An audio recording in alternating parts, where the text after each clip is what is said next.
Hi කොහොමද ඔයාලට මම අවසානෙට දැම්ම මගේ vlog එකේ ඔයාලා දකින්න ඇති ගෙදර යන්න කලින් මට තේමු එකෙන් ඕඩර් එකක් ආවා. ඉතින් මං බෝඩිමට ආව ගමන්ම කරන්නේ තේමු එකේ මේ ආව ඕඩර් එක මොනවාද ආවේ කොහොමද බඩු කියලා බලන එක. ඒ කියන්නේ සාමාන්‍යයෙන් අනේ මන් දන්නේ පැකේජ් එකක් ආවට පස්සේ ඒක කඩලා බලනකම් ඉවසිල්ලක් නැහැ. ඒ වගේම තමයි ඔයාලා පළවෙනි පාර තේමු එකෙන් ඕඩර් එකක් දාන කෙනෙක් ඉන්නවනම් මේ වීඩියෝ එක අනිවාර්යෙන් බලන්න. ස්පෙෂල් දේවල් ටිකක් තියෙනවා කියන්න. ඒ ටිකත් මම වීඩියෝ එක අවසානයේ ඔයාලට කියන්නම් මොනවද කියලා. මේ තියෙන්නේ පැකේජ් එකේ තියෙන එක අයිටම් එකක්. මේක රුපියල් ලොකු ගණනක් උන්නේ හැම එකක්ම වගේ මම ගත්ත අයිටම් රුපියල් 300 400 200 වගේ පොඩි පොඩි ගණන් උනේ. මම මේක ගත්තේ සාමාන්‍යයෙන් මේකේ මොන හරි දෙයක් සෝදලා ඒ ටික වතුර ටික විතරක් පෙරන්න පුළුවන් මෙන්න මේ පැත්තේ. ඉතින් අන්න ඒ වගේ හරිම ඒ කියන්නේ මට මගේ කිචන් එකට උවමනා දෙයක් තමයි ඒක ගත්තේ. මේක නම් අනිවාර්යෙන් කියන්න ඕනේ. මේ බෑග් එකට මම මාරම ආසයි. ඕඩර් එක දානකොට මං හිතුවේ නෑ මේ තරම් මේක ලස්සන වෙයි කියලා. හැබැයි ඕඩර් එක ආවට පස්සේ මේ බෑග් එක මාරම ලස්සනයි.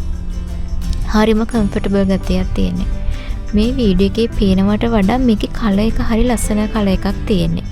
ඒ වගේම තමයි මේකේ ඉඩ තියෙනවා. ඒ කියන්නේ අපිට පොඩි පර්ස් එකක්, ෆෝන් එකක්, ඒ වගේ දේවල් අපිට මේකේ දාන්න පුළුවන්.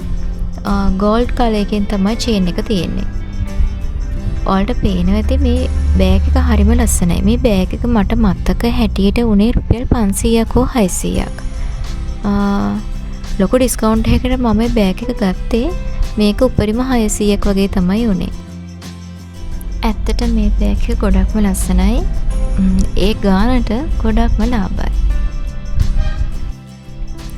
ඊට පස්සේ තියෙන්නේ හෙයා ක්ලිප් වගේක්. ඒ හෙයා ක්ලිප් එකේ බෝ එකේ හැඩයට එක එක පාටවල් වලින් ලස්සනට බෝ එකක් තියෙනවා. මෙතන හෙයා ක්ලිප් 10ක් තියෙනවා. 10 පැක් එකක් තමයි මම මේ අරන් තියෙන්නේ. මේ පැක් එකටත් උනේ රුපියල් 200ක් 220ක් වගේ ප්‍රමාණයක්. හැබැයි මේකේ පොඩි අවුලකට තියෙන්නේ මයි කොණ්ඩෙට මේක ටිකක් රඳවන්න අමාරුයි. මොකද මේ හෙයා ක්ලිප් ටිකක් පොඩි. හැබැයි ඒක අවුලක් නැහැ. ලස්සනයි. ඒ වගේම තමයි මේ තියෙන්නේ මෆින් හදන්න පුළුවන් ට්‍රේ එකක්. මේකත් මට දැකලා ගන්න හිතුණා සිලිකන් වලින් තියෙන්නේ. ඒ වගේම තමයි එයා ෆ්‍රයි එකේ යූස් කරන්නත් පුළුවන් මෙන්න මේ මෆින් ට්‍රේ එක. ඒකත් මට ගොඩක් වටිනවා. මේ වගේ මෆින් ට්‍රේ එකකුත් මට උවමනා වෙලා තිබ්බ ගන්න. ඒ වගේම තමයි මම තව ගත්තා සිලිකන් වලින්ම කරපු කේක් ට්‍රේ එකක්. ඒක නම් චුට්ටක් පොඩි වෙලා තියෙන්නේ. හැබැයි ඒක අවුලක් නැහැ. කිසිම ඩැමේජ් එකක් වෙලා නැහැ. චුට්ටක් පොඩි වෙලා තියෙනවා එච්චරයි. මට මේ වගේ කේක් ට්‍රේ එකක් ගන්න උවමනාව තිබ්බා. ඊට පස්සේ මම ඒකත් ගත්තා. ඒකත් ගත්තේ මගේ බේකින් වැඩවලට උවමනා වෙයි කියලා හිතන හන්දා. මේ තියෙන්නේ තවත් සිම්පල් බෑග් එකක් මම ඕඩර් කරපු. මේකෙත් අරක තරම්ම ගොඩක් ඉඩ නැහැ. හැබැයි ඉඩ තියෙන ෆෝන් එකක්, ඒ වගේම තමයි පොඩි පර්ස් එකක් දාන්න පුළුවන් විදිහේ. මේකත් හරිම ලස්සනයි. සුදු පාටින් තමයි ගත්තේ. මේකත් ඇත්තටම ඕන වෙලාවක අපට කොහරි එළියට යනකොට ෆෝන් එකක්, සල්ලි, පර්ස් එකක් වගේ දෙයක් දාගෙන අපට එළිය යන්න පුළුවන්. මේකත් ඇත්තට මේ ගානට පාඩු නැහැ. ඒ වගේම තමයි මෙන්න මේ අයිටම් එක නම් මට ඇත්තටම ගොඩක්ම වටින අයිටම් එකක්. මේ තියෙන්නේ ප්ලැටර්ස්. මට හරියට උවමනාවක් තිබ්බා. සාමාන්‍යයෙන් අපි තේ එහෙම කවුරු හරි ආවට පස්සේ දැන් අපිට ඉන්නේ මේ අවුරුදු මාසේ ඒකත් එක්ක ලස්සන ප්ලැටර්ස් වල තේ කැවිලි జాතිය හොරන්න උවමනාවක් තිබ්බා. මම සාමාන්‍යයෙන් බැලුවා එළියේ කොයි වගේද වෙන්නේ කියලා අපේ මාකට් එකේ. එතකොට සාමාන්‍යයෙන් මේ වගේ ප්ලේට් 3ක ප්ලැටර් එකක් රුපියල් 2500 3000 වගේ ගාණක් වුණා. හැබැයි මට මේ එක ප්ලැටර් එකක් උනේ 960ක් වගේ 1000ක් උනේ නැහැ. ඉතින් ඒක නිසා මම ප්ලැටර්ස් දෙකක් ගෙන්නුවා. මෙන්න මේ ඩිසයින් එකෙම ඇත්තටම හරි ලස්සනයි. ඒ වගේම තමයි මේකේ හොඳට ඉඩ තියෙනවා. ඒ කියන්නේ සාමාන්‍යයෙන් මම එළියේ බලපු ඒවත් එක්ක මේක ඇත්තටම කිසිම ප්‍රශ්නයක් නැහැ. රුපියල් 1000ක් වුණත් ඇත්තට මේක වටිනවා.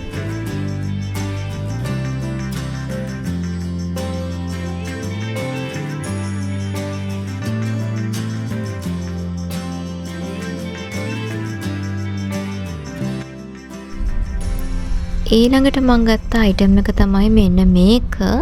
මම දන්න විදිහට මේක ඔනිගිරි කියලා කියන්නේ කොරියන් කෑමක්. මම හිතන්නේ අන්න ඒවා හදන පොඩි ඒ කියන්නේ අයිටම් එකක්. මේකට තියෙන බත් දාලා තද කරන්න. එතකොට මේකේ තියෙන මේ හැඩය ඒ විදිහටම බත් ටික තද වෙලා තියෙනවා. ඉතින් මටත් හිතුණා ඒකේ ඔනිගිරි හදන්න නෙමෙයි. හැබැයි ඉතින් මට මොන හරි කෑමක් හදනකොට මේක පාවිච්චි කරන්න පුළුවන් වෙයි කියලා හිතලා තමයි මේ කෑලි 6 පැක් එක මම ඕඩර් කරේ. ඊට පස්සේ මේ තියෙන්නේ අපිට ට්‍රැවල් කරනකොට උවමනා වෙන දෙයක් සබන්. මේකේ තියෙන චූටි චූටි පෙති විදිහට සබන් අපිට උවමනා වුණාම එක පෙත්තක් අරගෙන අපිට සෝදන්න පුළුවන්. මේ තියෙන්නේ හෙයා ක්ලිප් එකක්. මේ හෙයා ක්ලිප් එකත් හරිම ලස්සනයි. මගේ කොණ්ඩෙට මේක මැච් වෙනවා. ඒක නිසා මම ඒකත් ගත්තා. ඒ වගේම තමයි මේ තියෙන චූටි චූටි හෙයා ක්ලිප්ස් ටිකක්. මම හිතුවේ මීටර ටිකක් ලොකු වෙයි කියලා. හැබැයි ඒක නම් ටිකක් චූටි. මේ හෙයා ක්ලිප්ස් ඔක්කොම ටිකක් පොඩි. අන්න ඒ අයිටම් එක විතරයි මට පොඩ්ඩක් අවුල් අයිටම් එකකට තිබ්බේ. මොකද මේ හෙයා ක්ලිප් ටිකක් පුංචි. අන්න ඒක විතරයි. ඒ වගේම තමයි මම කියන්න ඕනේ මේ මගේ පළවෙනි ඕඩර් එකේ පළවෙනි පැකේජ් එක. පැකේජස් දෙකක් විදිහට තමයි මගේ ඕඩර් එක ආවේ. හැබැයි ඉතින් එක පැකේජ් එකක් ඇවිල්ලා සතියක් විතර ගියා අනිත් පැකේජ් එක එන්න. ඉතින් මේ තියෙන්නේ මගේ පළවෙනි ඕඩර් එකේම දෙවෙනි පැකේජ් එක. ඉතින් බලමු ඒකත් කොහොමද කියලා.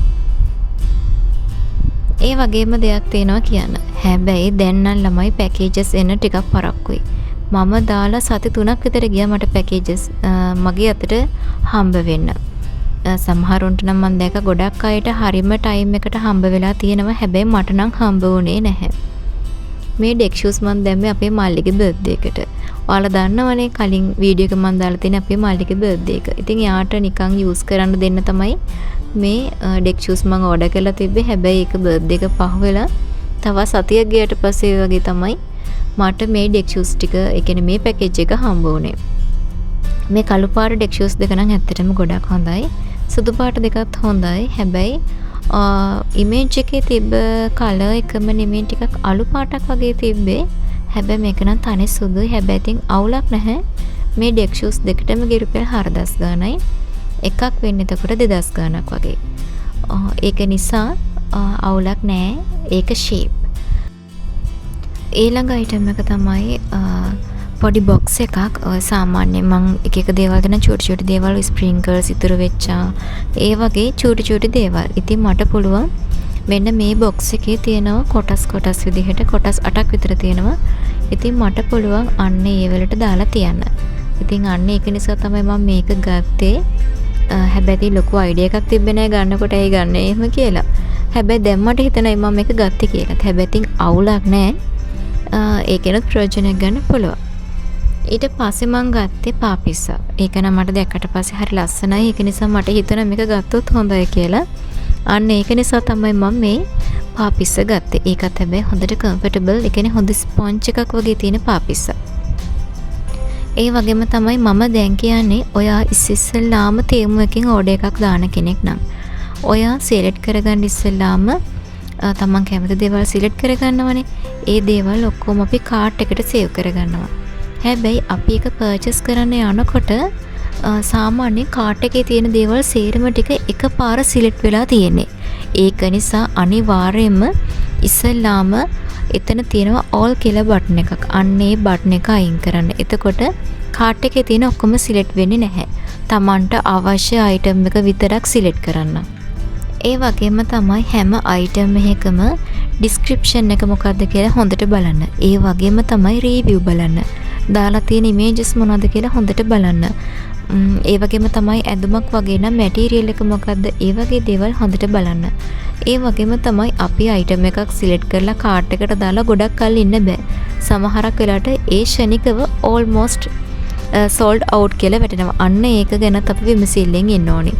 මොකද අපි දාන ඕඩර් එකක් දානකොට ඒ අපි දාගත්ත කාර්ට් එකේ තියෙන සේරම දේවල් ඔක්කොම එකපාර දාන්න නැතුව almost done කියන ඒවා අයින් කරලා ඒ වගේම තමයි අපිට අවශ්‍ය නැති දේවල් ටික අයින් කරලා හොඳට චෙක් කරලා තමයි අපි අපේ ඕඩර් එක දාන්න ඕනේ. ඒ වගේම තමයි ඔයාලා බලාපොරොත්තු වෙන්න එපා හැමෝටම හරිම වෙලාවට හම්බ වෙයි කියලා. අන්න ඒකත් මතක තියාගන්න.